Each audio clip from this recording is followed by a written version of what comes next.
नमस्कार, सगरमाथा प्राइम समाचारमा स्वागत छ। म ज्योति पौडेल। नमस्कार, सगरमाथा प्राइम समाचारमा स्वागत छ। म राधिका तामाङ। अब समाचार विस्तारमा।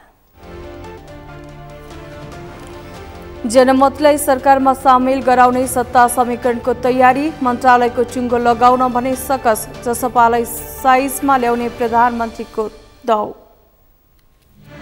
सरकारले गरेका राम्रा कामबाट कुनै हालतमा विश्राम नलिने गृहमन्त्रीद्वारा स्पष्ट। धनी र गरिब तथा सम्पन्न र विपन्नलाई छुट्टा छुट्टै कानुन नहुने उल्लेख। आकस्मिक कोष र विविध शीर्षकको बजेट पूर्ण रूपमा पारदर्शी हुनुपर्ने अर्थमन्त्री महतको भनाई। अनावश्यक खर्च रोक्ने र अनुशासन पहिलो प्राथमिकतामा राखिएको जिकिर। BRI कार्यान्वयनका लागि छलफल भइरहे पनि परराष्ट्र मन्त्री साउदको भनाई, पारस्परिक हित र लाभका आधारमा सबैसँगको सम्बन्ध सुदृढ बनाउनुपर्ने धारणा। र राप्रपाद्वारा पार्टीमा काम नगरी नेता हुन नपाइने व्यवस्था सहितको नवीन राप्रपा 2080 को कार्ययोजना सार्वजनिक। केन्द्रीय नेतालाई स्थानीय तहको भूगोल केन्द्रीय जिम्मेवारी प्रदान। सगरमाथा प्राइम समाचार अब विस्तारमा। प्रधानमन्त्री पुष्पकमल दाहालले जनमत पार्टीलाई सरकारमा सहभागी गराउने तयारी गरेका छन्। सत्ता गठबन्धन भित्रैका दलहरूको बढ्दो बार्गेनिङ, संसदमा विश्वासको ग्राफ घट्दै गएको तथा प्रमुख प्रतिपक्षी दल नेकपा एमाले निरन्तर सरकार ढाल्ने प्रयासमा लागेपछि जनमतलाई सरकारमा सामेल गरेर प्रधानमन्त्री सुरक्षित हुन खोजेका छन्। सत्ता गठबन्धनको बैठकबाट समेत जनमतलाई सरकारमा सामेल गर्ने निर्णय भएको छ। यद्यपि समीकरणमा अन्य दलको धारणा लगायतले जनमतलाई सरकारमा सामेल गराउन भने सहज छैन। अमृत ढकालको रिपोर्ट। सत्ता समीकरणमा विभिन्न माग राख्दै असन्तुष्टि जनाएको जनमत पार्टीलाई सरकारमा सहभागी गराउन समीकरण दल सहमत भएका छन्। असन्तुष्टि जनाउँदै आएको जनमतले समेत सरकारमा सहभागी हुने निर्णय गरेको छ।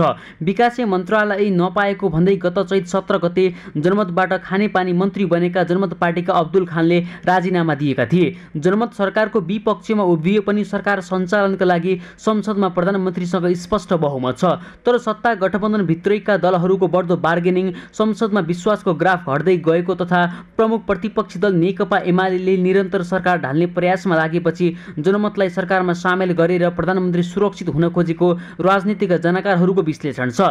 यद्यपि माओवादी केन्द्रका नेताहरूले भने मुलुकमा देखिएका विद्यमान समस्या समाधान गर्न सबै दललाई विश्वासमा लिनुपर्ने भएकाले जनमतलाई पनि विश्वासमा लिएर प्रधानमन्त्री अघि बढ्न खोजेको बताएका छन्।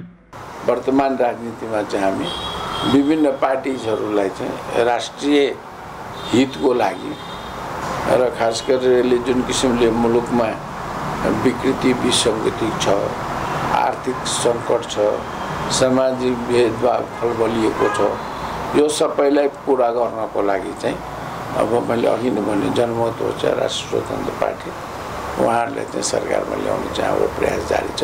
र मलाई लाग्छ के आशा छ भने राष्ट्रिय जनमत पार्टी पनि सरकारमा चाहिँ निकट भविष्यमा चाहिँ सरकारमा चाहिँ सामेल हुन्छ। जनमतलाई सरकारमा सहभागी गराउने विषयमा प्रधानमन्त्री दाहालले सत्ता गठबन्धनभित्र समेत छलफल गरेका थिए। गठबन्धनको बैठकमा जनमतलाई एक मन्त्रालय दिने सहमति भएपछि सरकारमा सहभागी हुन प्रधानमन्त्री पुष्पकमल दाहालको आग्रहमा जनमत पार्टीले अनिता शाहको नाम बालुवाटार पठाएको छ। तर जनमतलाई सरकारमा सामेल गर्न सहज भने देखिँदैन। सरकारमा 7 दल सहभागी छन्। सरकारमा सहभागी अन्य दलले आफ्नो भागमा परेका मन्त्री फिर्ता बोलाएर जनमतलाई दिन सक्ने अवस्था पनि छैन। त्यसैले जनमतलाई सरकारमा सहभागी गराउँदा नेकपा माओवादी केन्द्रकै मन्त्री फिर्ता बोलाउनु पर्ने हुन्छ। जनमतले अहिले पनि विकासे मन्त्रालयमा दाबी गर्दै आएको छ। जनमतलाई सरकारमा सामेल गराउँदा माओवादीले सामान्य प्रशासन मन्त्री बनेका अमनलाल मोदी अथवा पर्यटन मन्त्री बनेका सुदन किरातीलाई फिर्ता बोलाउनु पर्ने हुन्छ। बालुवाटार स्रोतका अनुसार प्रधानमन्त्रीले जनमतलाई सामान्य प्रशासन मन्त्रालय दिन खोजेका छन्। तर जनमतले भने पर्यटन मन्त्रालयमा इच्छा देखाएको छ। रोजेको मन्त्रालय नपाए समर्थन फिर्ता लिने सम्मको चेतावनी दिएको जनमत पार्टीले संसदको अङ्क गणितलाई मध्यनजर गर्दै प्रधानमन्त्रीलाई अभिभावकत्व गर्न सुझाव दिएको छ।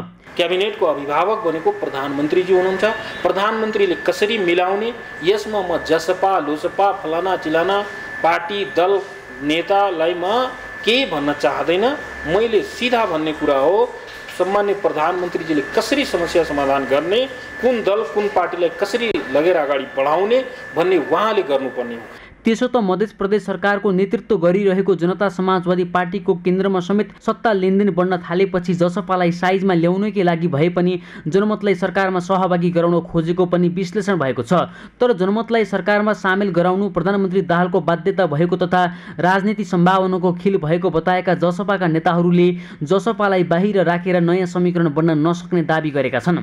अब यो चाहिँ मलाई कस्तो लाग्छ भने अब राजनीतिमा धेरै कुरो हुन्छ, नहोला भन्न पनि सकिन्न, तर अहिलेको अवस्था चाहिँ त्यस्तो देखिसकेको अवस्था छैन। जसपालाई साइड लगाउने हो भने यो सरकार पनि रहन सक्दैन, त्यसकारण साइड चाहिँ लाउँदैन, यो अवस्था चाहिँ छैन। गत पुस 10 गते बालकोटमा बनेको समीकरण भत्किएर नयाँ समीकरण बने पनि जनमत पार्टीले सरकारलाई दिएको समर्थन यथावत राखेको छ।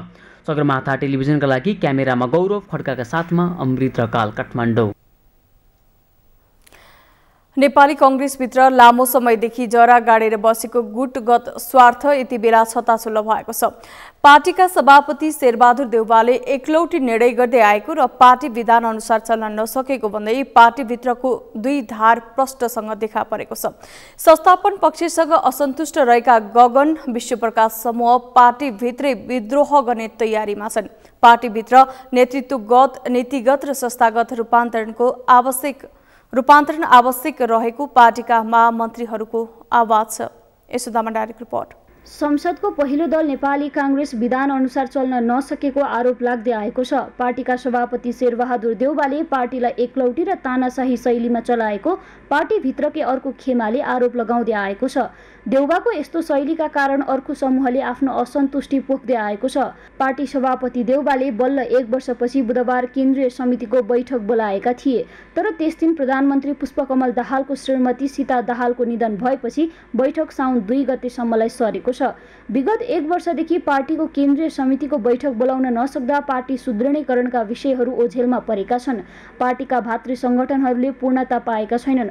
महामन्त्री द्वय गगन विश्वप्रकाशले पटक पटक बैठकका लागि देउवालाई आग्रह गर्दा पनि देउवा कानमा तेल हालेर बसेको र पार्टीका विषयमा कुनै चासो नदिएपछि बाध्य भएर नेतृत्व विरुद्ध नै विद्रोह गर्नु परेको इतर समूहको तर्क छ। गगन विश्वप्रकाशहरूले असार 18, 21 र 22 मा जिल्ला सभापतिहरूसँगको छलफल बोलाएका थिए र त्यसबाट निस्केका सुझावपछि सभापति देउवा केन्द्रीय समितिको बैठक बोलाउन बाध्य भएका थिए। रूपान्तरण अभियान र छलफल मार्फत प्राप्त भएका सुझावलाई सङ्कलन गरेर 14 बुँदे प्रतिबद्धता सहित साउन 2 गते बैठकमा सभापतिलाई बुझाउने इतर समूहको तर्क छ। उक्त बैठकमा पेश गरिएका सुझावहरू सम्बोधन नभए विशेष महाधिवेशनमा जानुको विकल्प नरहेको उनीहरूको तर्क छ। प्रदेश सभापति, जिल्ला सभापति, क्षेत्रीय सभापति लगायत गाउँ सभापति, नगर सभापति गरेर चाहिँ नै हजारौं साथीहरू रूपान्तरण अभियानमा लागेका छन्। महिनौ अभियान चलेको छ र यो अभियानले प्राप्त गरेका सुझावहरूलाई हामीले सूत्रबद्ध रूपबाट पार्टी सभापतिलाई बुझाउन खोज्दाखेरि उहाँले समय दिनु भएन। त्यसैले अब हामी 2 गते फेरि त्यो सुझावलाई चाहिँ केन्द्रीय कार्यालयमा हामी दर्ता गर्छौँ, त्यही पत्रकार सम्मेलन गर्छौँ, सानो आफ्ना कुराहरू राख्छौँ र पार्टी रूपान्तरणको दिशामा अगाडि बढ्यो। केन्द्रीय समितिले त्यो बाटो लियो, हामीले महसुस गर्ने गरी, पार्टीका साथीहरूले देख्ने गरी, महसुस गर्ने गरी भने त्यो अभियान नै हाम्रो अभियान हुन्छ, पार्टीको कार्यक्रममै हाम्रो कार्यक्रम हुन्छ। हामी मिसिन्छौँ त्यसमा। यदि होइन पार्टीले चाहिँ नि यथास्थितिमै आफूलाई राख्यो भने हामीले विधानको बाटो अवलम्बन गर्छौँ। विधानको बाटो भनेको विशेष महाधिवेशनको बाटो हो। गगन विश्वप्रकाश द्वयले प्रदेशगत, जिल्लागत साथै महिला, युवा र विद्यार्थीहरू गरी भिन्नै छलफल र अन्तर्क्रिया कार्यक्रमहरू आयोजना गरिरहेका छन्। यद्यपि यस्ता भेलाहरूमा पार्टीलाई सुधार गर्ने विषय कम र नेतृत्वको आलोचना बढी हुने गरेको आरोप पनि लाग्ने गरेको छ। पार्टीलाई विधान अनुसार सञ्चालन गर्नुपर्ने जिम्मेवारी पार्टीका महामन्त्रीहरूको पनि उत्तिकै रहेको देउवा पक्षको बुझाइ छ। केही व्यक्तिहरूले भनेकै आधारमा समग्र पार्टीको छवि निर्माण नहुने भन्दै यसमा नेतृत्व तहमा रहेका सबैको भूमिका उत्तिकै महत्त्वपूर्ण हुने उनीहरूको तर्क छ। केही युवा नेताहरूले पार्टीभित्र आफ्नो अस्तित्वको खोजीका लागि मात्र सभा सम्मेलन, भेला र छलफल गरेको संस्थापन पक्षको आरोप छ। बाँकी कुरा नेपाली कांग्रेसको बैठकका लागि पदाधिकारीहरू र पूर्व पदाधिकारीको बीचमा एजेन्डा तय हुने क्रम जारी छ। त्यो एजेन्डा आउँछ र केन्द्रीय समितिमा या 2 जना 1 जनाको मात्रै ठेक्का लिएर कुरा भएन कि समग्र पार्टी सुधारका लागि कसले कति काम गरेको छ, महामन्त्रीले आफ्नो काम गरेको गरेन, उपसभापतिले आफ्नो काम गरेको गरेन, पार्टी सभापतिले गरेको गरेन, अथवा एउटा क्रियाशीलले आफ्नो जिम्मेवारी अनुसारको काम गरेको गरेन, त्यसको बारेमा समीक्षा हुन्छ। पार्टीको साथीहरू, पार्टीका नेताहरू लागिराख्नु भएको छ। यसले पार्टीलाई बल नै पुग्छ, यसलाई अनुशासनभन्दा बाहिर लगेन भने। तर उहाँहरू चाहिँ एक दुईजना बाहेक धेरै केन्द्रीय समितिमा पनि हुनुहुन्न, उहाँहरूले आफ्नो चाहिँ अस्तित्वका लागि पनि लागिराख्नु भएको छ। यसमा मेरो धेरै कुरा केही भन्नु छैन। पार्टी जस्तो नभएको र गुट विशेष समूहले पार्टीका बारेमा छलफल बिनै एकलौटी निर्णय गर्ने गरेको संस्थापन इतर समूहको टिप्पणी छ। पार्टीको 14औं महाधिवेशन भएको 19 महिना भइसक्दा पनि देउवाले पार्टीलाई नीति विधान र आवश्यकता अनुसार सञ्चालन गर्न नसकेको आरोप छ। पार्टीलाई यथास्थितिबाट मुक्त गर्न नसके 2084 को चुनाव सामना गर्न नसक्ने उनीहरूको तर्क छ। त्यसैले नेतृत्वले गरेको गल्ती सहेर बस्न नसक्ने भन्दै पार्टीभित्र नेतृत्वगत, नीतिगत र संस्थागत रूपान्तरण हुनुपर्ने गगन समूहको माग छ। सगरमाथा टेलिभिजनका लागि क्यामेरामा गौरव खड्काका साथमा यशोदा भण्डारी, काठमाडौँ। उपप्रधानमन्त्री एवं गृहमन्त्री नारायण काजी श्रेष्ठले सुशासन, समृद्धि र सामाजिक न्यायलाई केन्द्रमा राखेर सरकार अगाडि बढिरहेको बताउनु भएको छ। राष्ट्रिय सभामा बिहिबारको बैठकमा विनियोजन विधेयक 2080 अन्तर्गत गृह मन्त्रालय शीर्षक माथिको छलफलमा उठेका प्रश्नको जवाब दिँदै उहाँले सुशासनलाई आत्मसात गरेर समृद्धि हासिल गर्ने लक्ष्यका साथ सरकार अघि बढेको र यसमा जनताको साथ प्राप्त भएको बताउनुभयो। उहाँले सुशासनका लागि सरकारले गरेका कामबाट कुनै हालतमा विश्राम नलिने स्पष्ट पार्नुभयो। धनी, गरिब तथा सम्पन्न र विपन्नलाई छुट्टाछुट्टै कानुन नहुने उल्लेख गर्दै गृहमन्त्री श्रेष्ठले निर्दोष कुनै पनि हालतमा नफसुन्, अपराधी नछुटुन् भन्ने मान्यता अनुसार सुशासनको अभियान अगाडि बढेको धारणा राख्नुभयो। साधन स्रोतको सीमाका बीच गृह मन्त्रालयका कामलाई अगाडि बढाउन प्रयत्न गरिएको उहाँको भनाइ छ। हामी दुई तीनटा कुरामा प्रश्न पार्न चाहन्छौँ। निर्दोष कुनै पनि हालतमा नफसुन्, दोषी अपराधी कुनै पनि हालतमा नछुटुन् भन्ने मान्यता जो हामीले अख्तियार गरेका छौँ त्यही मान्यता अन्तर्गत काम अगाडि बढ्नेछ। खालि के हो भने अर्को एउटा सन्दर्भमा ध्यान आकर्षण गराउन चाहन्छु। हामीले धनी र गरिब, सम्पन्न र विपन्नलाई छुट्टा छुट्टै कानुन हुँदैन भन्ने कुरामा ध्यान आकर्षण गराउन चाहन्छु। र कतिपय अरू सन्दर्भमा चाहिँ हामी थुप्रै साधन स्रोतको सीमाको बीच गृह मन्त्रालयको कामलाई अगाडि बढाउन प्रयत्न गरिराखेका छौँ। श्रेष्ठले सरकार प्रहरी समायोजनको प्रक्रियालाई निष्कर्षमा पुर्याउन प्रतिबद्ध रहेको पनि बताउनुभयो। अर्थमन्त्री डाक्टर प्रकाशरण महतले आर्थिक अराजकता नियन्त्रणका लागि सरकार प्रतिबद्ध रहेको बताउनु भएको छ। राष्ट्रिय सभाको बैठकमा विनियोजन विधेयक अन्तर्गत अर्थ मन्त्रालयको विभिन्न शीर्षकमाथि उठेका प्रश्नको जवाबमा अर्थमन्त्री महतले मुलुकको आर्थिक अवस्था सुधार गर्दै यस क्षेत्रको अराजकता नियन्त्रणका लागि सरकार प्रतिबद्ध भएको बताउनु भएको हो। उहाँले आर्थिक अवस्था सुधारका लागि अन्य मन्त्रालयसँगको समन्वयमा मन्त्रालय अघि बढेको जिकिर गर्नुभयो। उहाँले मुलुकभित्र प्राकृतिक प्रकोप लगायत अत्यावश्यक कामका लागि खर्च गर्नका लागि आकस्मिक कोष र विविध शीर्षकमा बजेट राखिएको पनि बताउनुभयो। अर्थमन्त्री महतले आकस्मिक कोष र विविध शीर्षकमा राखिएको बजेट पूर्ण रूपमा पारदर्शी हुने र यसको दुरुपयोग हुन नदिने स्पष्ट पार्नुभयो। उहाँले अनावश्यक खर्च रोक्ने र अनुशासनलाई पहिलो प्राथमिकतामा राखिएको जिकिर गर्नुभयो। कतिपय ठाउँमा आवश्यक नपर्न पनि सक्छ। मन्त्रालयको नियमित बजेट र जनशक्तिबाट यी कामहरू सम्पादन हुँदै जानेछन् भने यो विविध शीर्षकमा मैले अघि भनि नै सकेँ।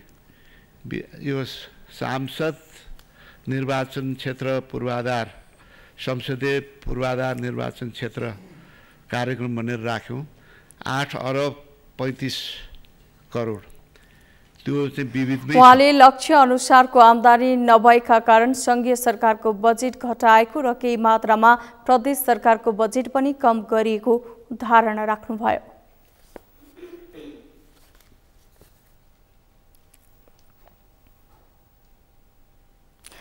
परराष्ट्र मन्त्री एनपी साउदले बीआरआई कार्यान्वयनका लागि छलफल भइरहेको बताउनु भएको छ। बिहिबार राष्ट्रिय सभा बैठकमा आफ्नो मन्त्रालयमाथिको विनियोजन विधेयकमा भएको छलफलका क्रममा उठेका प्रश्नको जवाब दिँदै मन्त्री साउदले नेपाल चीन बीच सन् 2017 मा सम्झौता भएको बीआरआई कार्यान्वयन योजनामा छलफल जारी रहेको बताउनुभयो।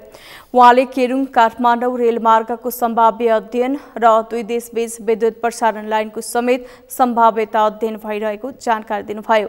उहाँले परराष्ट्र मन्त्री साउदले 7वटा मुलुक रिक्त रहेकाले कार्यविधि अनुसार चाँडै राजदूत नियुक्त गरिने बताउनुभयो।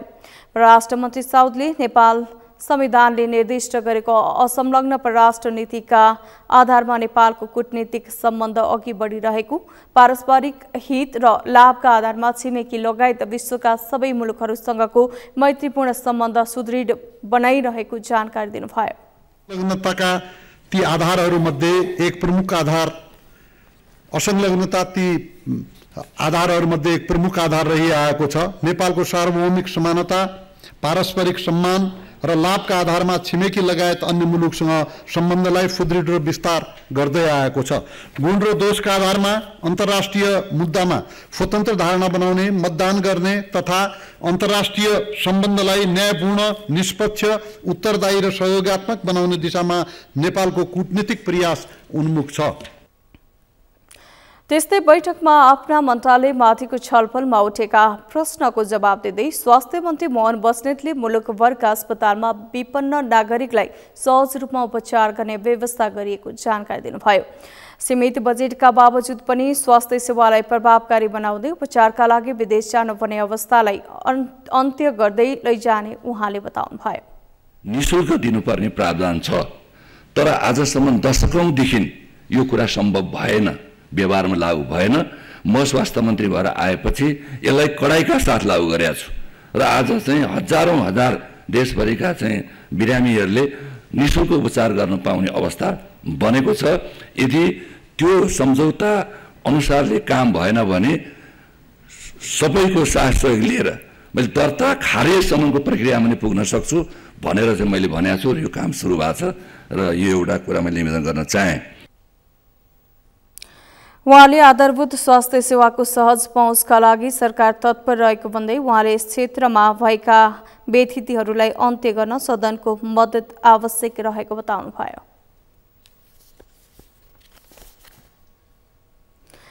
सञ्चार तथा सूचना प्रविधि मन्त्री रेखा शर्माले राष्ट्रिय साइबर सुरक्षा नीति मन्त्री परिषदमा लैजाने तयारी अन्तिम चरणमा पुगेको जानकारी दिनुभएको छ। बिहिबार राष्ट्रिय सभा बैठकमा सञ्चार तथा सूचना प्रविधि मन्त्रालयको छलफलका क्रममा सदस्यहरूले राखेको प्रश्नको जवाब दिँदै मन्त्री शर्माले साइबर सुरक्षासँग सम्बन्धित विषयहरू एकीकृत गरी राष्ट्रिय साइबर सुरक्षा नीति मन्त्री परिषदमा लैजाने तयारी अन्तिम चरणमा पुगेको जानकारी दिनुभएको हो। उहाँले विद्युतीय तथ्याङ्कहरू सुरक्षा, भण्डारण र उपयोगलाई व्यवस्थित बनाउन विद्युतीय तथ्याङ्क सुरक्षा नीति तर्जुमा गरिने बताउनुभयो। हाल 24 घण्टा सञ्चालनमा रहेको सरकारी डेटा सेन्टरको स्तर उन्नति गरी हेटौडामा डिजास्टर रिकभरी सेन्टर सञ्चालनमा ल्याउने, निजी क्षेत्रद्वारा सञ्चालित डेटा सेन्टरको स्तरीकरण र नियमन गरिने जानकारी पनि उहाँले दिनुभयो। हुलाक सेवाको निरन्तरताको सुनिश्चितता गर्दै कम कार्यभार भएका संरचनालयका आपसमा गावी सेवा प्रवाहको प्रभावकारिता र वित्तीय मितव्ययिता कायम गर्न खोजिएको मन्त्री शर्माले जानकारी दिनुभयो। त्यस्तै उहाँले आगामी आर्थिक वर्ष प्रत्येक प्रदेशका 2 जिल्लालाई पूर्ण दूरसञ्चारयुक्त जिल्लाको रूपमा विकास गरिने पनि बताउनुभयो। मार्फत मौजूदा साधन स्रोतको पूर्ण क्षमतामा परिचालन गर्दै नयाँ व्यावसायिक ढाँचामा लैजाने तयारी मन्त्रालयबाट भइरहेको छ।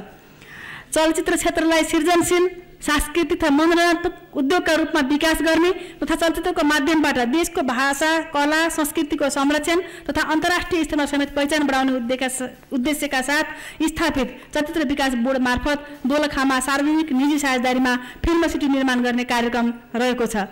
समाज रूपान्तरणका लागि सङ्घर्ष गर्ने व्यक्ति तथा घटनासँग सम्बन्धित ऐतिहासिक चलचित्र, वृत्तचित्र र स्वदेशी चलचित्र निर्माणलाई प्रोत्साहन र प्रवर्धन गर्न बजेट व्यवस्था गरिएको छ।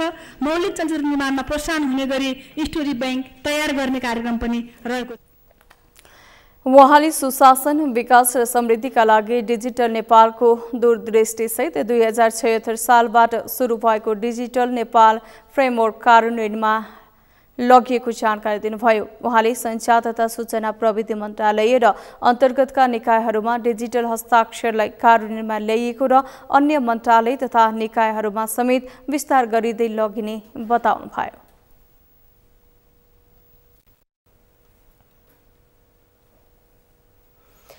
सरकारले सहकारी क्षेत्र सुधार कार्यदलको म्याद थप गर्ने निर्णय गरेको छ। असार 26 गते बसेको मन्त्री परिषदको निर्णय सार्वजनिक गर्ने बिहिबार सिंहदरबारमा आयोजित पत्रकार सम्मेलनमा सरकारका प्रवक्ता तथा रेखा शर्माले सहकारी क्षेत्र सुधार सुझाव कार्यदल 2080 को म्याद 1 महिना थप गर्ने निर्णय गरेको जानकारी दिनुभएको हो। बैठकले थाइल्याण्डले आयोजना गर्ने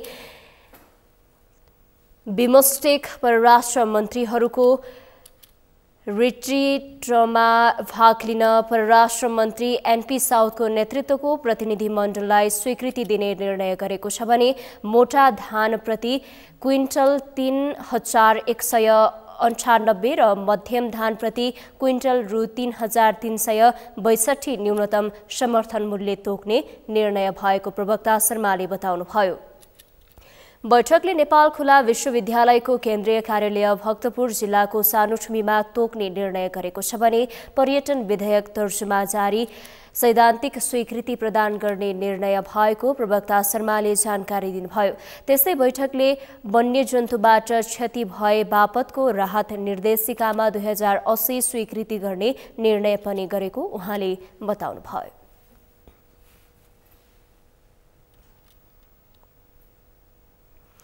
सरकारले प्रस्तुत गरेको आर्थिक वर्ष 2080-81 को राजस्व र व्ययको वार्षिक अनुमान बजेट राष्ट्रिय सभाबाट पारित भएको छ। बिहिबार बसेको राष्ट्रिय सभा बैठकले प्रतिनिधि सभाबाट सन्देशसहित प्राप्त विनियोजन विधेयक 2080 बहुमतले पारित भएको हो। बैठकमा अर्थमन्त्री डाक्टर प्रकाश शरण महतले प्रतिनिधि सभाबाट सन्देशसहित प्राप्त विनियोजन विधेयक 2080 लाई पारित गरियोस् भन्ने प्रस्ताव प्रस्तुत गर्नुभएको थियो। त्यसअघि विनियोजन विधेयक 2080 अन्तर्गत विभिन्न शीर्षकमा प्रस्तुत खर्च कटौतीको प्रस्ताव बहुमतले अस्वीकृत भएको थियो। बिहिबार नै बैठकमा विनियोजन विधेयक 2080 अन्तर्गत विभिन्न शीर्षकमाथिको छलफलमा उठेका प्रश्नका सम्बन्धी मन्त्रीले जवाफ दिएका थिए। प्रतिनिधि सभाबाट भने असार 13 गते बजेट पारित भएको थियो। सरकारले गत जेठ 15 गते संघीय संसदका दुवै सदनमा आगामी आर्थिक वर्षको बजेट प्रस्तुत गरेको थियो।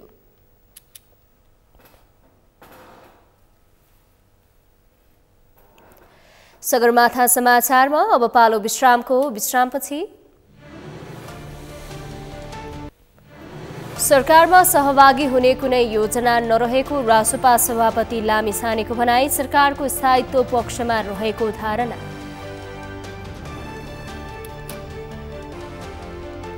राप्रपाद्वारा पार्टीमा काम नगरी नेता हुन नपाइने व्यवस्था सहितको नवीन राप्रपा 2080 को कार्ययोजना सार्वजनिक। केन्द्रीय नेतालाई स्थानीय तहको भूगोल केन्द्रित जिम्मेवारी प्रदान र भारतमा गोलभेडा किलोको 200 भारूसम्म पुग्यो। केन्द्र सरकार आफैले किनेर उपभोक्तालाई 30% सस्तोमा बेच्ने।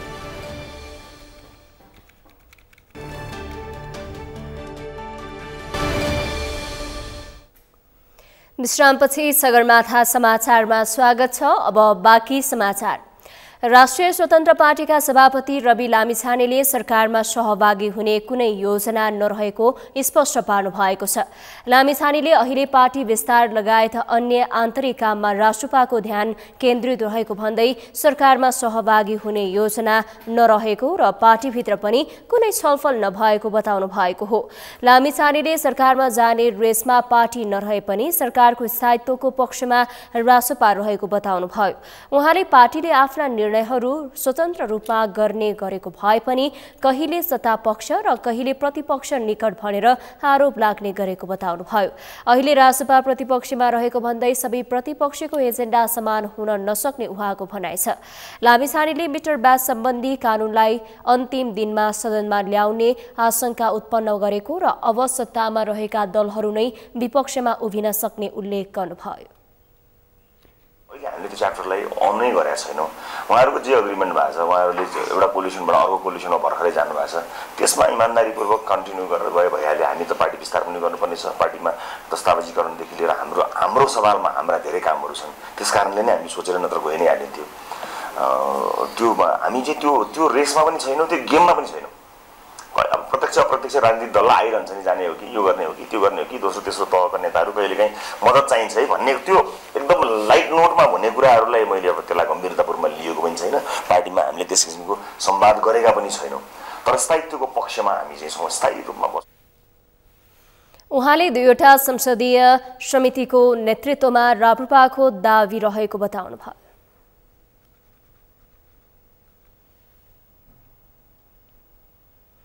राष्ट्रिय प्रजातन्त्र पार्टी राप्रपाले पार्टीमा काम नगरी नेता हुन नपाइने व्यवस्था सहितको नवीन राप्रपा 2080 को कार्ययोजना सार्वजनिक गरेको छ।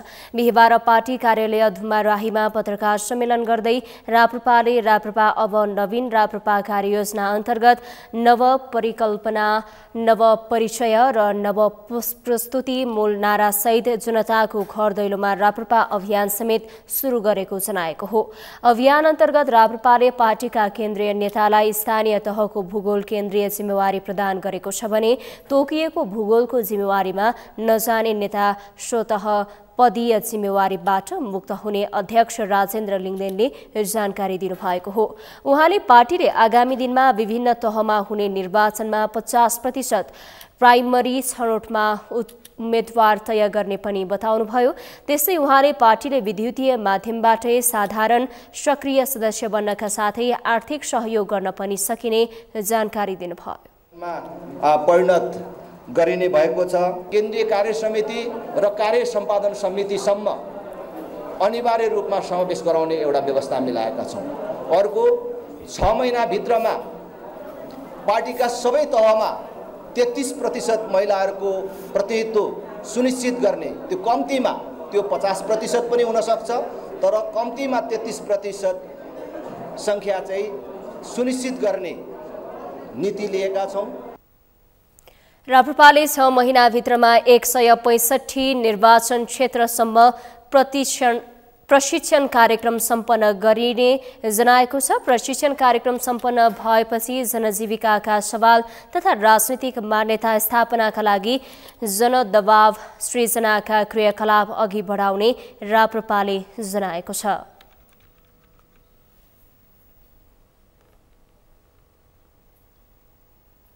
राष्ट्रिय सभाको बिहिबार बसेको बैठकमा विनियोजन विधेयक 2080 अन्तर्गत संघीय मामिला तथा सामान्य प्रशासन सम्बन्धी विभिन्न शीर्षकमाथिको छलफलका क्रममा उठेका प्रश्नको जवाफ दिने क्रममा मन्त्री मोदीले सरकार संघीय निजामती सेवा ऐनप्रति गम्भीर भएको भन्दै छिट्टै ऐन ल्याउने बताएका हुन्। यस्तै आजको बैठकमा विभिन्न मन्त्रीले आफ्नो मन्त्रालयको योजना सुनाएका थिए। एक रिपोर्ट। संघीय मामिला तथा सामान्य प्रशासन मन्त्री अमनलाल मोदीले संघीय निजामती सेवा ऐन छिट्टै आउने जानकारी दिएका छन्। राष्ट्रिय सभाको बिहिबार बसेको बैठकमा विनियोजन विधेयक अन्तर्गत आफ्ना मन्त्रालयमाथि उठेका प्रश्नको जवाफ दिने क्रममा मन्त्री मोदीले सरकार संघीय निजामती सेवा ऐनप्रति गम्भीर भएको भन्दै छिट्टै ऐन ल्याउने बताएका हुन्।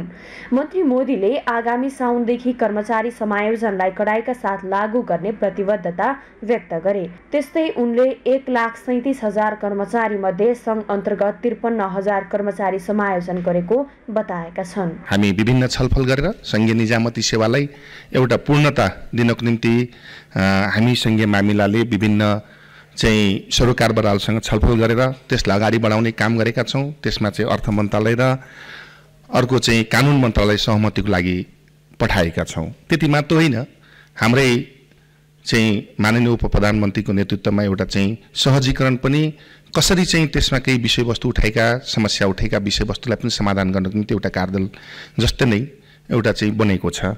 त्यसले पनि सहजीकरण मूर्त रूपमा चाहिँ अन्तिम दिइसकेको छ। सायद मलाई संघीय निजामती सेवा यही सदन नभए आउने सदनमा चाहिँ त प्रस्तुत हुन्छ, यति जानकारी गराउन चाहन्छु। त्यस्तै आफ्ना मन्त्रालयमाथि उठेका प्रश्नको जवाफ दिँदै उद्योग वाणिज्य तथा आपूर्ति मन्त्री रमेश रिजालले नेपाल आयल निगमको पोखरा र अमलेखगञ्जमा थप भण्डार गृह निर्माण कार्य सम्पन्न हुने जानकारी दिए। उनले एकीकृत जाँच चौकी र सुक्खा बन्दरगाह निर्माणलाई निरन्तरता दिएको बताए। मन्त्री रिजालले जनकपुर चुरोट कारखाना सञ्चालन गर्ने कुनै योजना नरहेको र अन्य रुग्ण उद्योगहरूको बारेमा अध्ययन सम्पन्न भइसकेको बताए। वाणिज्य पूर्वाधारको रूपमा रहेको एकीकृत जाँच चौकी तथा सुक्खा बन्दरगाह निर्माणलाई निरन्तरता दिएको छ। विराटनगर र वीरगञ्जमा एकीकृत जाँच चौकी सञ्चालनमा रहेका छन्। नेपालगञ्जको एकीकृत जाँच चौकी सञ्चालनमा तयारी भइरहेको छ। रसुवाको टिमुरेमा बन्दरगाहको 40% निर्माण कार्य सम्पन्न भइसकेको छ। कञ्चनपुरको चाँदनी दोधारा सुखा बन्दरगाह भारत सरकार स्वयं निर्माण हुने गरी सम्झौता सम्पन्न भएको छ।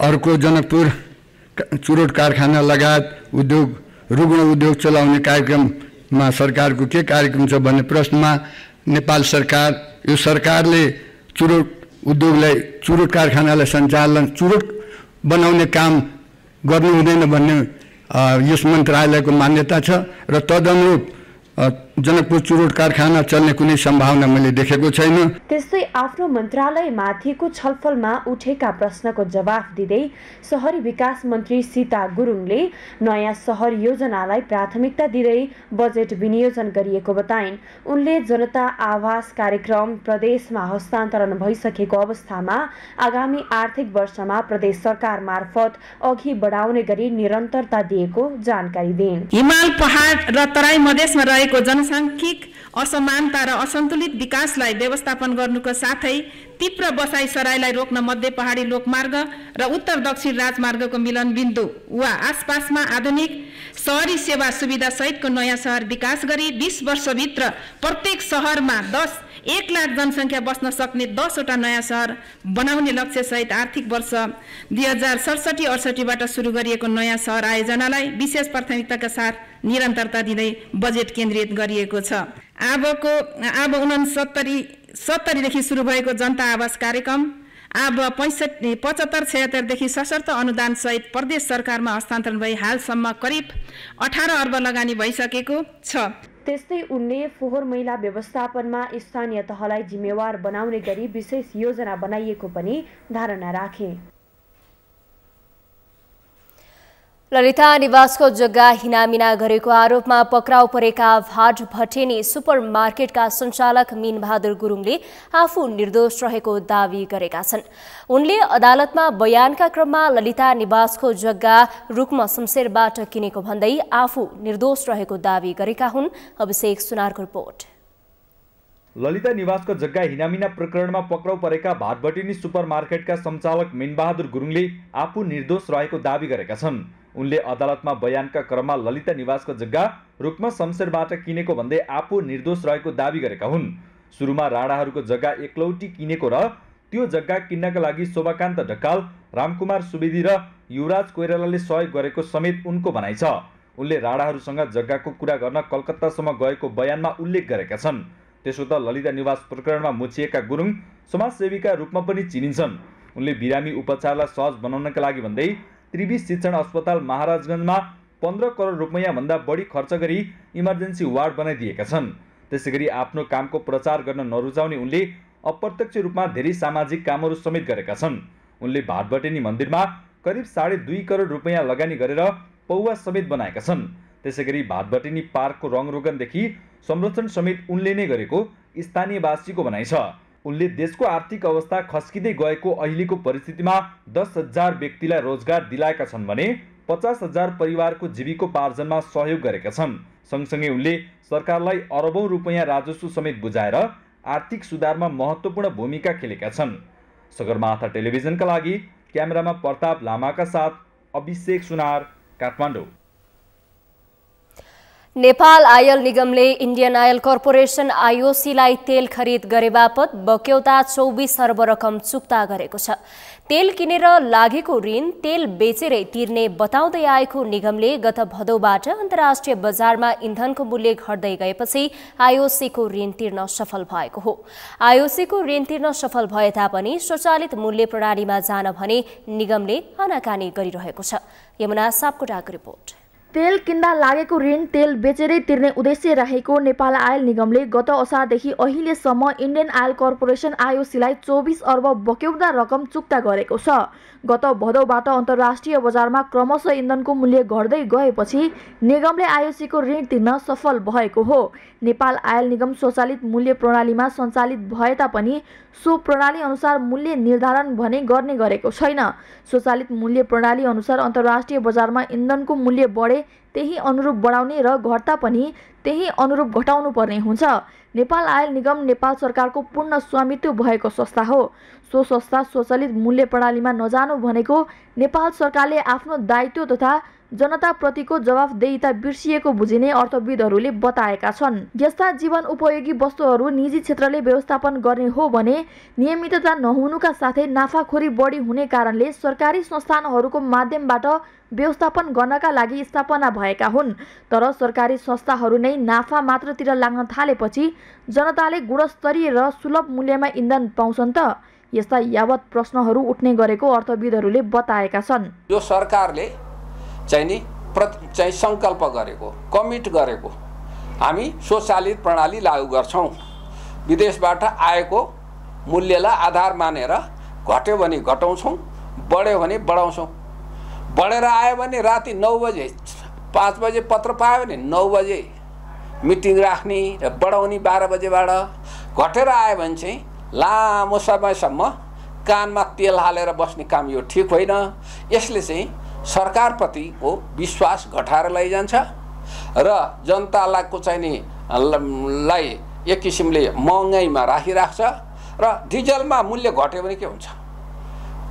ढुवानीको लागत घट्छ है त।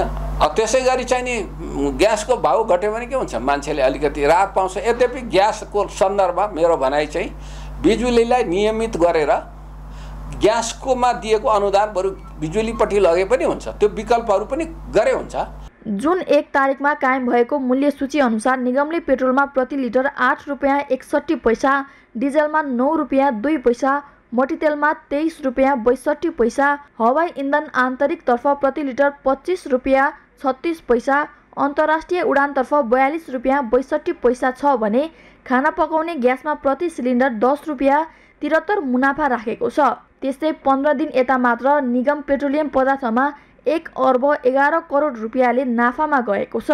निगमले आफूले तिर्नुपर्ने सबै ऋण चुक्ता गर्नुका साथै आफू अर्बौं मुनाफामा हुँदा हुँदै पनि आफू खुसी मूल्य समायोजन गर्दा उपभोक्ता मारमा परेको उपभोक्ता कर्मीहरूले बताएका छन्। कहीँ न कहीँ नेपाल आयल निगम वा त्यसका व्यवस्थापनले आपूर्ति मन्त्रालयलाई आफ्नो हातमा लिएको छ र आम उपभोक्ताको हितमा पटक्कै काम गरेको छैन। उसले अहिले पनि के भन्छ भने 2 महिना अगाडिको कुरा गर्ने हो भने 2 महिना अगाडि अब म चाहिँ कमिटेडली अटो प्राइसिङमा जान्छु, अटो प्राइसिङमा जे प्राइस कायम हुन्छ त्यही अनुसार म प्राइस कायम गर्छु, म घाटा र नाफाको हेर्दिनँ भनेर भनेको थियो। त्यो भनिसकेपछि पनि धेरै पटक 2 महिनाको दौरानमा पनि धेरै पटक उसले अटो प्राइसिङमा गएको छैन। अहिले पनि अटो प्राइसिङमा गएको छैन। निगमले स्वचालित मूल्य प्रणाली अनुसार मूल्य समायोजन नगरेपछि चौतर्फी आलोचना खेपिरहेको छ। निगमले स्वचालित प्रणालीलाई कार्यान्वयन नगर्दा नेपाल सरकार कतिको जिम्मेवारी छ भन्ने कुराको आकलन लगाउन सकिने अर्थविदहरूले बताएका छन्। सगरमाथा टेलिभिजनका लागि क्यामेरामा गौरव खड्का र सुनिल कोलीका साथमा यमुना सापकोटा, काठमाडौँ। तेल किन्दा लागेको ऋण तेल बेचेरै तिर्ने बताउँदै आएको निगमले गत असारदेखि अहिलेसम्ममा आइओसीलाई 24 अर्ब बक्यौदा रकम तिर्न सफल भएको छ। आइओसीको ऋण तिर्न सफल भए तापनि स्वचालित मूल्य प्रणालीमा जान भने निगमले आनाकानी गरिरहेको छ। यसै सन्दर्भमा आजको सगरमाथा जनबोलीमा हामीले सर्वसाधारणलाई सोधेका थियौं, पेट्रोलियम पदार्थमा स्वचालित मूल्य प्रणाली लागू हुन नसक्नुलाई के भन्नुहुन्छ? हेरौं उनीहरूको भनाई उनीहरूकै शैलीमा।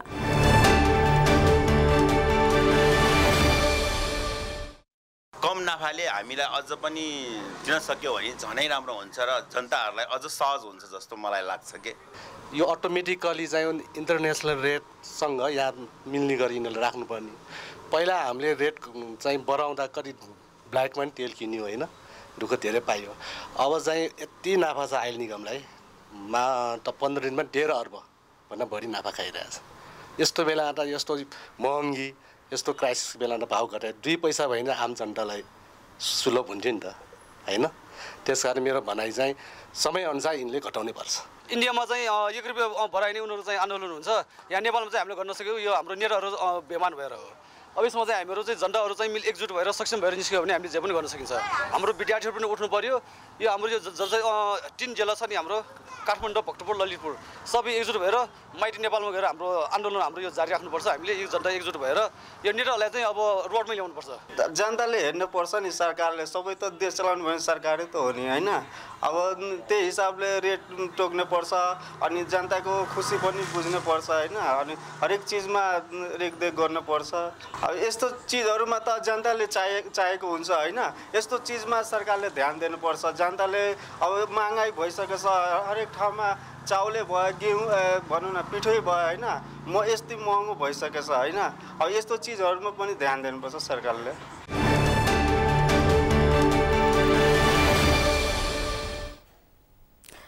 सगरमाथा प्राइम समाचारमा अब पालो भएको छ विश्रामको। विश्रामपछि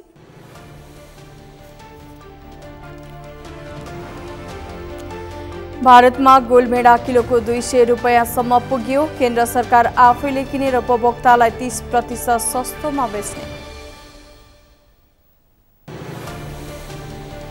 र एनबीए महिला तथा पुरुष राष्ट्रिय भलिबल क्लब लिगमा महिलातर्फको खेलमा विभागीय टोली एपीएफ विजयी। न्यू डायमन्ड 3-0 को सोझो सेटमा पराजित।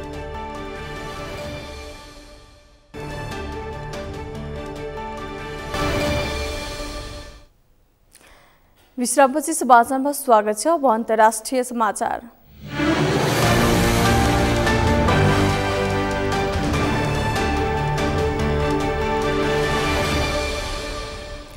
भारतमा गोलभेडा टमाटरको मूल्य बढ्दै गएपछि केन्द्र सरकारले भोलि शुक्रबारदेखि खुद्रा बजारमा सहुलियत दरमा बिक्री गर्ने भएको छ।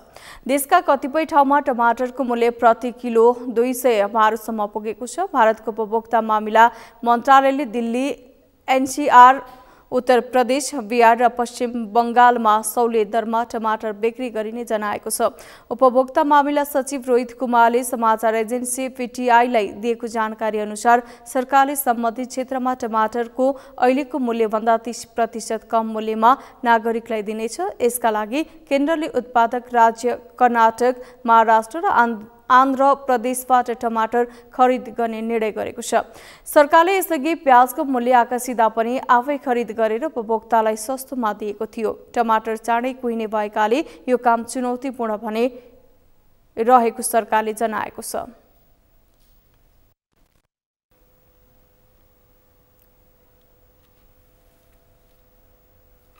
सगरमाथा प्राइम समाचारमा अब पालो खेल समाचारको।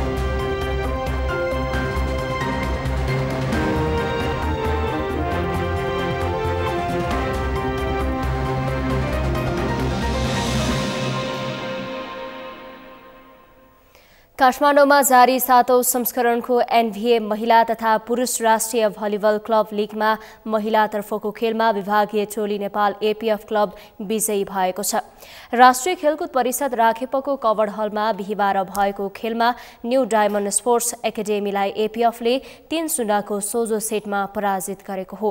एपीएफ 25-19, 25-18 र 25-12 को सेटमा विजयी भएको हो।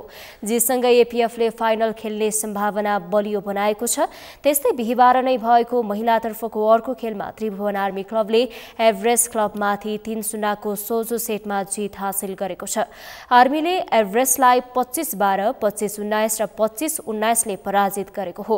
प्रतियोगितामा महिलातर्फ 6 तथा पुरुषतर्फ 7 टोलीको सहभागिता रहेको छ। महिला र पुरुषतर्फ शीर्ष 2 मा रहने टोलीबीच फाइनल खेल असार 30 गते हुने भलिबल संघले जनाएको छ।